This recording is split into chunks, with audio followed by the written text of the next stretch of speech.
वृद्ध आश्रम की वो काली रात। जय श्री कृष्णा। राधे राधे दोस्तों। शहर के प्रसिद्ध वृद्ध आश्रम सुखधाम का दृश्य था।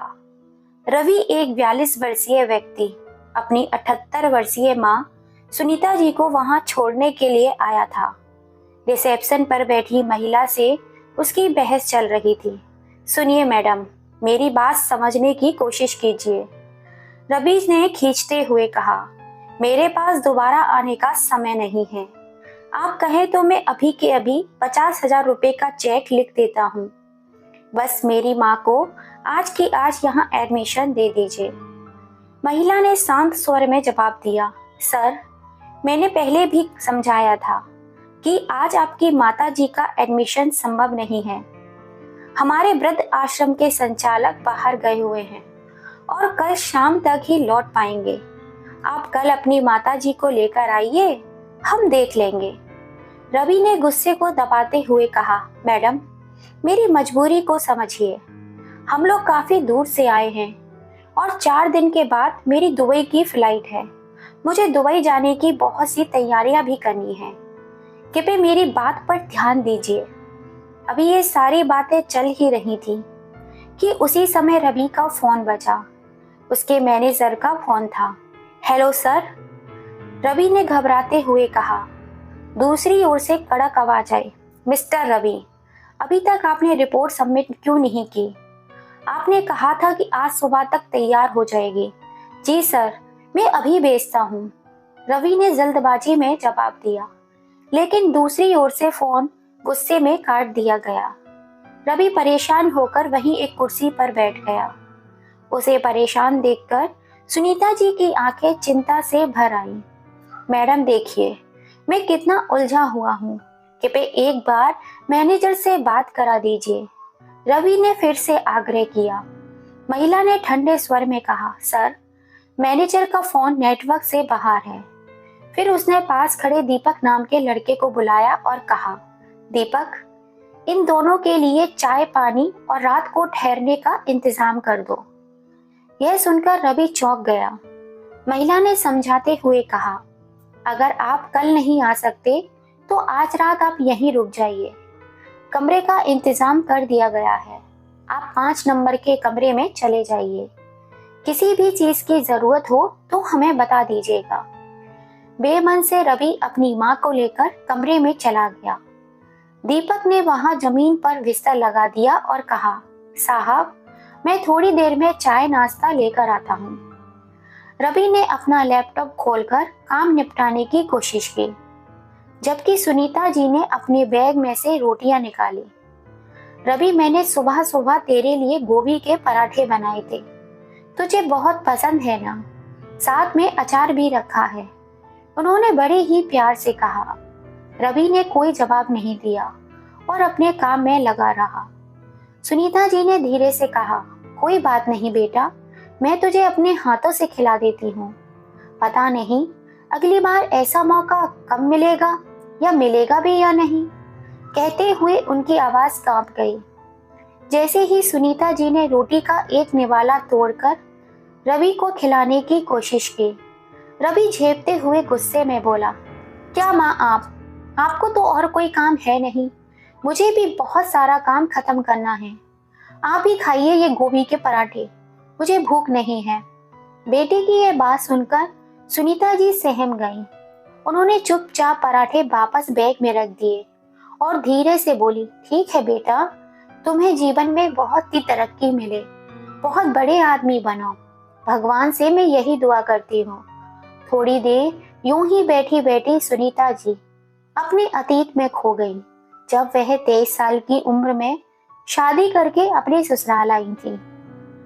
तभी से जिम्मेदारियों का बोझ उन पर डाल दिया गया था। घर में कई सदस्य थे। एक ननद थी जो अपने पति के साथ मायके में ही डेरा जमाए बैठी हुई थी। उनका पति सास का बेहद लाडला था। इसके अलावा उनके एक जेठ और जेठानी भी थे। जेठानी बड़े घर से आई थी और जेठ भी अच्छी खासी नौकरी करते थे, इसलिए जेठानी सास की धौंस को बिल्कुल परवाह नहीं करती थी। लेकिन सुनीता जी का पति साधारण प्राइवेट नौकरी करता था और ज्यादा नहीं कमा पाता था। घर का खर्च मुख्य ससुर और जेठ की कमाई से ही चलता था। ऐसे में सास का रोब केवल सुनीता पर ही चलता था। ससुराल में उनकी हैसियत एक नौकरानी से ज्यादा बिल्कुल भी नहीं थी। ऊपर से उनकी गोद भी खाली थी, जो उनकी तकलीफों को और बढ़ा देती थी। ससुराल वाले अक्सर उन्हें बाज होने का ताना देते थे।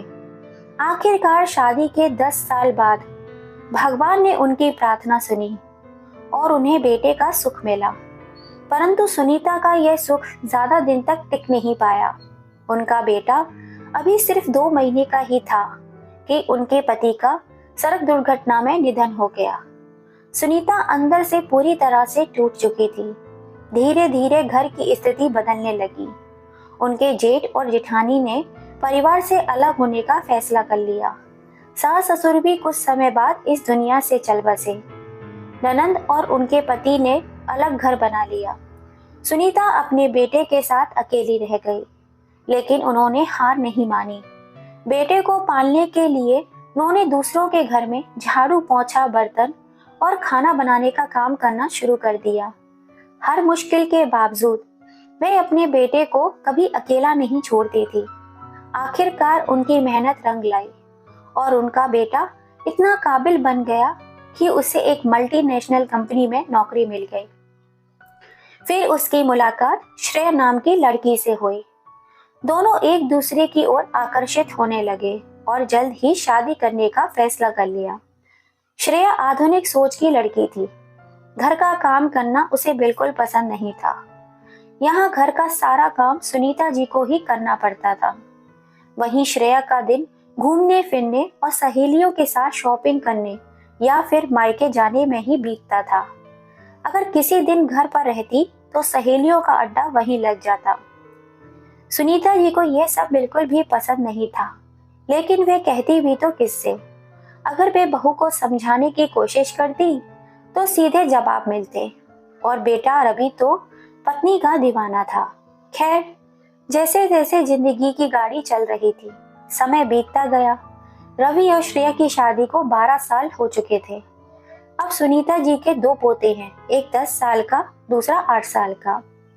उधर श्रेया के मायके वाले विदेश में शिफ्ट हो गए थे। अब श्रेया ने भी जिद पकड़ ली कि उसे भी विदेश में जाकर बसना है, वहां की आधुनिक जीवन शैली का आनंद लेना है। संयोग से रवि की कंपनी ने उसे विदेश में नौकरी का ऑफर दिया। यहाँ से दुगनी तनख्वाह के लालच में रवि ने तुरंत यह प्रस्ताव स्वीकार कर लिया। श्रेया और बच्चे तो खुशी से झूम उठे, लेकिन रवि अपनी मां सुनीता जी को लेकर चिंतित था। वे उन्हें भी साथ ले जाना चाहता था, परंतु उनका वीजा रिजेक्ट हो गया। रवि परेशान हो गया कि अब मां का क्या किया जाए। श्रेया ने सुझाव दिया कि फिलहाल उन्हें वृद्ध आश्रम में छोड़ देते हैं और 1 साल बाद वीजा फिर से अप्लाई करेंगे। रवि ने कहा, लेकिन अगर अगले साल भी वीजा नहीं लगा तो? श्रेया ने जवाब दिया, अरे तो क्या हुआ, मैं तो कहती हूँ वृद्ध आश्रम ही उनके लिए सही रहेगा। वह विदेश जाकर क्या करेंगी, और तुम्हें भी तो उनकी चिंता छोड़कर अपनी नई जिंदगी पर ध्यान देना चाहिए। प्रैक्टिकल बनो, इतना अच्छा मौका मत गवाओ। रवि को यह बात सही लगी और वह अपनी माँ को वृद्ध आश्रम भेजने के लिए तैयार हो गया। चाय बिस्किट लाया हूँ माता जी। दीपक की आवाज से सुनीता जी की तंद्रा भंग हुई। वह वर्तमान में वापस लौट आई। उन्होंने चाय का कप उठाया और धीरे धीरे चाय पीने लगी। तभी उन्होंने रवि से कहा, अच्छा बेटा, कम से कम चाय तो पी लो। रवि गुस्से में बोला, क्या माँ, मैं इतना परेशान हूँ और आपको खाने पीने की सोच रही है। अगर आज काम पूरा करके नहीं दिया तो कल बॉस की डांट सुननी पड़ेगी, और यहाँ तो इंटरनेट भी रेंज नहीं पकड़ रहा है। पता नहीं इस वृद्धाश्रम के लोग क्या सोचकर अपने नियम बनाते हैं। उन्हें बुजुर्गों का ख्याल रखना चाहिए, लेकिन यहाँ तो मैनेजर ही गायब है, और जो रिसेप्शन पर बैठी है वे हमारी कोई बात सुनने को तैयार नहीं। जब रवि गुस्से में ये सारी बातें कर रहा था, उसी वक्त दरवाजे पे खड़ी वही महिला उनकी सारी बातें सुन रही थी। अचानक उन्हें सामने देखकर रवि घबरा गया और बात को संभालते हुए बोला, अरे वह तो मैं बस। महिला ने बीच में टोकते हुए कहा, रहने दीजिए मिस्टर रवि, मैं समझती हूँ इस तरह की परिस्थितियों में कोई भी व्यक्ति चिड़चिड़ा हो सकता है। आप मेरे साथ आइए, मुझे आपसे कुछ जरूरी बात करनी है। रवि को लगा कि शायद वह महिला ज्यादा पैसे मांगने वाली है। बाहर निकलते ही उसने कहा, देखिए मैडम, अगर आप कहें तो मैं 1 लाख रुपए की बजाय 3 लाख का चेक काट देता हूँ। बस आप मेरी माँ का तुरंत एडमिशन कर लीजिए। महिला ने हल्के मुस्कुराते हुए कहा, पैसों की बात नहीं है मिस्टर रवि, मुझे हैरानी तो इस बात की है कि आपकी माँ ने आपके बचपन में ना जाने कितनी मुश्किलों का सामना किया होगा और आपने उनके लिए एक रात रुकने तक की हिम्मत नहीं की। महिला की यह बात सुनकर रवि शर्मिंदा हो गया और सर झुका लिया। फिर महिला बोली, चलिए मैं आपकी समस्या का हल कर देती हूँ। मैं आपकी माँ को अभी की अभी वृद्धाश्रम में एडमिशन दिलवा दूंगी। लेकिन क्या मैडम? रवि ने पूछा। लेकिन आपको मेरा एक छोटा सा काम करना होगा, महिला ने कहा। रवि ने आश्चर्य से पूछा, क्या काम? महिला बोली, यहाँ रामदीन नाम के एक बुजुर्ग व्यक्ति रहते हैं, आपको बस उनका पोता बनने का नाटक करना होगा। रवि ये सुनकर चौंक गया और बोला, लेकिन मैडम, मुझे तो उनके पोते के बारे में कुछ भी नहीं पता। उसका नाम क्या है? वह उन्हें क्या कहकर बुलाते हैं? महिला ने कहा, आपको बस इतना याद रखना है कि उनके पोते का नाम अनुज है। बस इतना ही करना है। रवि ने कुछ झिझकते हुए कहा, ठीक है, मैं कर लूंगा। महिला उसे रामदीन जी के कमरे में लेकर गई। कमरे में एक बिस्तर पर कमजोर कंकाल जैसे बुजुर्ग लेटे हुए थे। उनके गाल अंदर धसे हुए थे, आंखों में बेबसी और दर्द साफ झलक रहा था। लेकिन जब महिला ने कहा, बाबा देखिए, आपका पोता अनुज आपसे मिलने आया है, तो रामदीन जी की बेजान आंखों में एक चमक आ गई। मेरा अनुज आ गया? रामदीन जी ने कमजोर आवाज में पूछा। हाँ बाबा, आपका पोता खास आपसे मिलने के लिए आया है। रामदीन जी के चेहरे पर मुस्कान आ गई। इतना बड़ा हो गया है रे तू, तुझे देखने के लिए ही भगवान ने मुझे अब तक जीवित रखा है, उन्होंने कहा। महिला रवि को और इशारा करते हुए बोली, आप उनसे जी भर के बातें कर लीजिए, कल अनुज को वापस जाना है। महिला कमरे से बाहर निकल गई। रवि पास में रखी हुई कुर्सी पर बैठने लगा। तभी रामदीन जी बोले, वहां क्यों बैठ रहा है बेटा, मेरे पास आकर बैठ। रवि थोड़ा असमंजस महसूस कर रहा था, लेकिन महिला की बात याद करके वह रामदीन जी के पास जाकर बैठ गया। रामदीन जी ने कांपते हुए हाथ रवि का चेहरा छुआ और बोले, तुझे देखने के लिए ही मैं जिंदा था, अब मैं चैन से मर सकूंगा। रामदीन जी के ये शब्द सुनकर रवि का गला भर आया। लेकिन बेटा, तू कल ही वापस चला जाएगा? इतने साल मैंने तेरा इंतजार किया है और मिलने के लिए केवल कुछ ही पल। बोलते बोलते बीच में ही रामदीन जी हांफने लगे, परंतु पोते से मिलने का उत्साह इतना था कि सारी कमजोरी भूलकर फिर से बातें करने लगे। अच्छा, एक बात तो बता बेटा, तेरे पापा का क्या हाल चाल है? उसे कभी मेरी याद आती है या नहीं? कितने साल हो गए उसे देखे हुए। यह बात सुनकर रवि कुछ बोल नहीं पाया। फिर रामदीन जी बोले, तुम्हारी माँ तो ठीक है ना? हाँ हाँ दादाजी, सब लोग ठीक हैं। पता है बेटा, यहाँ वृद्ध आश्रम में अक्सर लोग मिठाई बांटने आते रहते हैं। कल भी किसी के पोते का जन्मदिन था, तो उन्होंने वृद्ध आश्रम के सभी लोगों में लड्डू बांटे। उसी पल मेरी आंखों के आगे तेरे बचपन की तस्वीर नाचने लगी। ऐसा कहते हुए रामदीन जी ने पास पड़ी एक छोटी सी कटोरी उठाई, उसमें एक लड्डू रखा हुआ था और रवि को देते हुए बोले, बेटा, यह लड्डू मैंने तेरे लिए ही रखा था। रवि ने अनमने ढंग से वो लड्डू उठाया। फिर रामदीन जी के मुरझाए हुए चेहरे पर हल्की सी मुस्कान आ गई। पता है, जब तुम छोटे थे तो लड्डू के बिना तुम्हारा दिन पूरा नहीं होता था।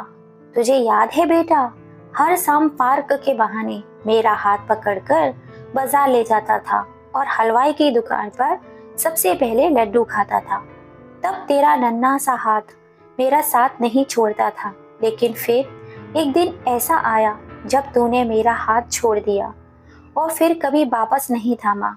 दादाजी की बात सुनकर रवि की आंखें भर आईं। उसने खुद को संभालते हुए कहा, ऐसी बात नहीं है दादाजी, आज मैं जहाँ हूँ आपके पास, पर क्या करूँ, काम के दबाव में रिश्तों के लिए वक्त ही नहीं छोड़ा। दादाजी ने गहरी सांस लेते हुए कहा, गलती हमारी भी है बेटा, हमने रिश्तों को बोझ समझ लिया और काम को रिश्ता। लेकिन मुझे खुशी है कि कम से कम आज तुम मुझसे मिलने तो आया। थोड़ी देर चुप्पी छाई रही, फिर दादाजी बोले, अच्छा बेटा एक बात बता, तेरी शादी हो गई क्या? रवि एक पल को असमंजस में पड़ गया। दिमाग में ख्याल आया, अगर हाँ कहूंगा तो दादाजी पोते और पुत्र वधू के बारे में पूछने लगेंगे। आखिर उनसे क्या कहूंगा? नहीं दादाजी, अभी नहीं। दादाजी मुस्कुराते हुए बोले, तो कोई पसंद कर रखी है क्या? अरे नहीं दादाजी, ऐसी कोई बात नहीं है। रवि ने हल्का सा मुस्कुराने की कोशिश की। दादाजी ने गहरी नजरों से उसे देखा और बोले, बेटा अपने माँ बाप को कभी अकेला मत छोड़ना। बुढ़ापे में जब इंसान अकेला रह जाता है तो जिंदगी किसी सजा से कम नहीं होती। यहाँ वृद्ध आश्रम में जितने भी बुजुर्ग हैं उनके अपने परिवार हैं, लेकिन फिर भी वो अकेले हैं। ये अकेलापन दिल पर बोझ बन जाता है। रवि के पास कोई जवाब नहीं था। तभी उसका फोन बज उठा। स्क्रीन पर श्रेया का नंबर चमक रहा था। वह बोला, दादाजी अब आप आराम कीजिए, सुबह निकलने से पहले मैं फिर मिलने आऊंगा। दादाजी ने उसके सिर पर हाथ फेरते हुए कहा, आ जाओ बेटा, भगवान तुम्हें हमेशा खुश रखे। रवि ने उनके पैर छुए और कमरे से बाहर निकलने लगा, लेकिन दरवाजे पर पहुंचते ही एक घुटी हुई आवाज सुनाई दी। उसने तुरंत पलटकर देखा, दादाजी बिस्तर पर निढाल पड़े थे। वह दौड़कर उनके पास गया, उन्हें उठाने की कोशिश की, लेकिन उनकी सांसें थम चुकी थीं। दादाजी का चेहरा अब भी शांत था, लेकिन रवि की आंखों से आंसू थमने का नाम नहीं ले रहे थे। रिश्ते और जिम्मेदारियों के बीच उसने आज एक कड़वा सच समझ लिया था। जब रवि ने व्रत आश्रम की संचालिका को बुलाया और रामदीन जी के बारे में बताया, तब तक बहुत सब कुछ शांत हो चुका था। वह उदास होकर बाहर आकर बेंच पर बैठ गया। तभी उसका फोन बजा। स्क्रीन पर श्रेया का नाम चमक रहा था। रवि ने फोन उठाया और श्रेया ने गुस्से में कहा, इतनी देर कहाँ लगा दी? तुम तो माँ जी को वृद्धाश्रम छोड़ने के लिए गए थे ना, अभी तक घर क्यों नहीं लौट कर आए? वो क्या है ना श्रेया, यहाँ वृद्धाश्रम की मैनेजर मौजूद नहीं है, इसलिए माँ का दाखिला आज नहीं हो पाया, शायद कल। रवि की बात को बीच में काटते हुए श्रेया बोली, तो इसमें कौन सी बड़ी बात थी? माँ को वहां छोड़कर घर आ सकते थे। 3 दिन बाद हमारी फ्लाइट है और तुम वहां अपनी माँ के पास बैठे हुए हो। रवि ने गहरी सांस लेते हुए कहा, श्रेया तुम ये कैसी बातें कर रही हो? वो मेरी माँ है, मैं उन्हें ऐसे कैसे छोड़ सकता हूँ? खैर कल सुबह जल्दी यहाँ से निकल जाऊंगा। यह कहकर रवि ने फोन काट दिया। फिर वह अपनी माँ सुनीता जी के पास कमरे में गया। वहां चुपचाप बैठी हुई थी। रवि ने उदासी भरे स्वर में पूछा, माँ आप ठीक है ना? हाँ बेटा, लेकिन तुम कुछ परेशान लग रहे हो। सब ठीक है? सुनीता जी ने चिंता से पूछा। रवि ने हल्की मुस्कान देते हुए कहा, माँ कुछ नहीं माँ, वैसे मैडम ने कहा कि सबको खाना खाने के लिए हॉल में बुलाया है। यहाँ का नियम है कि सब मिलकर साथ में खाते हैं। चलिए खाना खा लेते हैं। दोनों हॉल में पहुंचे। वहां एक बड़ी सी टेबल पर खाना लगा हुआ था। पत्र आश्रम के कर्मचारी बुजुर्गों को प्यार से खाना परोस रहे थे। कुछ बुजुर्ग हंसते बोलते नजर आ रहे थे तो कुछ उदास होकर चुपचाप बैठे थे।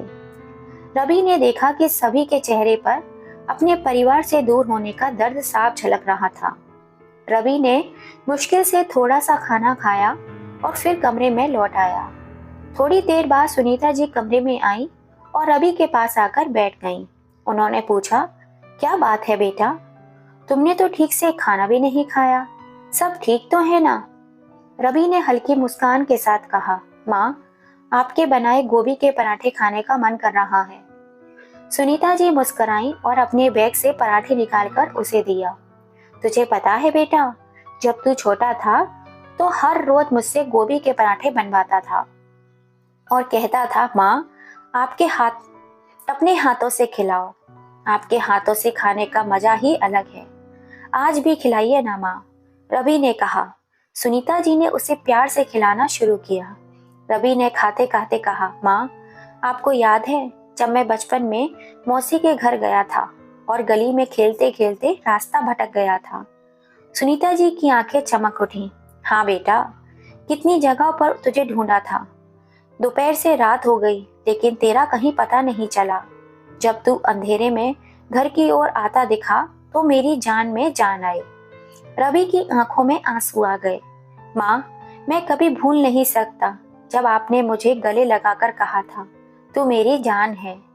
यह सुनते ही दोनों की आंखें भर आईं। माँ बेटे का यह पल वर्षों बाद था। रवि ने अपनी माँ की गोद में सिर रखा और कब सो गया उसे पता ही नहीं चला। दरवाजे पर खड़ी आश्रम की मैनेजर जो ये सब देख रही थी, हल्की सी मुस्कान के साथ वहां से चली गई। रवि सुबह उठते ही घड़ी की ओर देखता है। 8 बज चुके थे। यह देखकर वह घबरा गया। उसने जल्दी जल्दी अपने सामान को बैग में रखा और अपनी माँ सुनीता देवी को जगाते हुए बोला, माँ मुझे देर हो रही है, ऑफिस के लिए निकलना है। सुनीता देवी ने धीरे से कहा, बेटा अपना ध्यान रखना और रास्ते में कुछ खा लेना, वरना मुझे चिंता होगी। रवि ने सिर हिलाया और कहा, ठीक है माँ, मैं चलता हूँ। फिर वह वृद्धाश्रम की औपचारिकताएं पूरी कर वहां से निकल गया और सीधे अपने ऑफिस पहुंचा। दिन भर रवि का मन अशांत रहा। काम में उसका ध्यान नहीं लग रहा था। बार बार वृद्ध आश्रम के बुजुर्गों के चेहरे उसकी आंखों के सामने आ रहे थे। उनकी उदासी और बेबसी ने उसके मन को झकझोर कर रख दिया। वह समझ नहीं पा रहा था कि उसे क्या करना चाहिए। शाम को जब वह घर लौटा तो चुपचाप था। उसकी पत्नी श्रेया ने पूछा, माँ को छोड़ आए? रवि ने सिर हिलाकर हामी भर दी। श्रेया ने कहा, अच्छा ही किया, आखिर हम कब तक उनकी जिम्मेदारी उठाते। वैसे भी अब हमें अपनी जिंदगी पर ध्यान देना चाहिए। रवि ने उसकी बातों को अनसुना कर दिया और कहा, मुझे भूख नहीं है। वह सीधा अपने कमरे में चला गया। रात भर उसे नींद नहीं आई। वह सोचता रहा कि उसने सही किया या गलत। अगली सुबह बिना किसी को बताए रवि अपनी गाड़ी लेकर वृद्ध आश्रम पहुंच गया। वहां पहुंचते ही उसने अंदर कदम रखा। मैडम उसे देखकर मुस्कुराई और बोली, आप इतनी सुबह सुबह यहाँ कैसे? रवि ने पूछा, माँ कहाँ हैं? मैं उनसे मिलना चाहता हूँ। मैडम ने कहा, सुनीता जी इस समय पास के मंदिर में पूजा कर रही हैं। आज उनका निर्जला एकादशी का उपवास है। यह सुनते ही रवि की आंखों में आंसू आ गए। तभी उसने अपनी माँ को पूजा की थाली लिए मंदिर से लौटते हुए देखा। माँ को देखते ही रवि की भावनाएं फूट पड़ी। वह उनके पास दौड़ता हुआ गया और बोला, माँ मुझे माफ कर दो, मैं अपनी गलती के लिए बहुत शर्मिंदा हूँ। आपने मेरे लिए क्या क्या नहीं किया। आपके प्यार और आशीर्वाद के भरोसे ही मैं जीवन में एक सफल इंसान बन पाया हूँ। बचपन में जो माँ मुझे 2 पल के लिए भी कभी अकेला नहीं छोड़ती थी, उसी माँ को मैंने वृद्ध आश्रम में रहने के लिए छोड़ दिया। लालत है मेरी जैसी औलाद पर। माँ के पैरों में गिरकर रवि जितना बोल रहा था उससे ज्यादा तो रो रहा था। सुनीता जी उसके आंसू साफ करते हुए उसे उठाया तो रवि बोला, चलो माँ अब घर चलते हैं। तभी मैडम बोली, लेकिन मिस्टर रवि आप ऐसे नहीं ले जा सकते। इन्हें वृद्धाश्रम से ले जाने के लिए आपको मैनेजर ऑफिस में जाकर सारी फॉर्मेलिटी पूरी करनी होगी। ठीक है मैडम, आप मुझे मैनेजर से मिलवा दीजिए। मैडम ने उन्हें मैनेजर के ऑफिस में ले गई। ड्रॉवर में से एक पेपर निकालते हुए साइन करने के लिए रवि को दिया और सामने रखी हुई कुर्सी पर बैठ गई। यह देखकर रवि हैरत में पड़ गया और बोला, यहाँ की मैनेजर अभी तक आई नहीं है क्या? तो मैडम बोली, मिस्टर रवि इस वृद्ध आश्रम की मैनेजर मैं ही हूँ। लेकिन मैडम 2 दिन पहले तो आपने कहा था कि मैनेजर छुट्टी पर गई हैं। तो मुस्कुराते हुए मैडम बोली, वह सब झूठ था और वह झूठ मैंने इसलिए बोला था ताकि आप एक रात यहाँ रुकें और देखें कि उम्र के इस पड़ाव में परिवार से अलग होकर एक इंसान की क्या हालत हो जाती है। यहाँ आने वाले सब लोगों को मैं एक मौका जरूर देती हूँ और वह लोग खुश नसीब होते हैं जो इस मौके को संभाल लेते हैं। रिश्तों की अपनी अहमियत होती है। इसके बाद मैं अपनी माँ को लेकर वृद्ध आश्रम से बाहर निकल गया। गेट पर खड़े बुजुर्गों ने उन्हें जाते हुए देखा और मन ही मन सोचा, काश हमारी भी औलादें हमें इस तरह से अपनाएं। गाड़ी में बैठते ही रवि के फोन की घंटी बजी। श्रेया ने पूछा, तुम सुबह बिना बताए कहाँ चले गए थे? रवि ने शांत स्वर में जवाब दिया, माँ को लेकर घर वापस आ रहा हूँ। श्रेया गुस्से में बोली, ये क्या कह रहे हो? हमें तो विदेश जाना है। मैं ये प्लान कैंसिल नहीं करूंगी। रवि ने डर स्वर में कहा, तुम्हें जाना है तो तुम जाओ, लेकिन मैं अपनी माँ को यहाँ अकेला छोड़कर बिल्कुल भी नहीं जाऊंगा। मेरी पहली जिम्मेदारी मेरी माँ है। यह कहकर उसने फोन काट दिया और माँ के हाथ को थामे हुए मन ही मन ये निर्णय कर लिया, अब वह उन्हें कभी अकेला नहीं छोड़ेगा। दोस्तों, अगर आपको हमारी ये कहानी पसंद आई हो तो प्लीज एक लाइक और अपना एक प्यारा सा कमेंट जरूर कीजिएगा। आपके कमेंट और लाइक से हमें आगे काम करने की प्रेरणा मिलती है। जय श्री राम दोस्तों।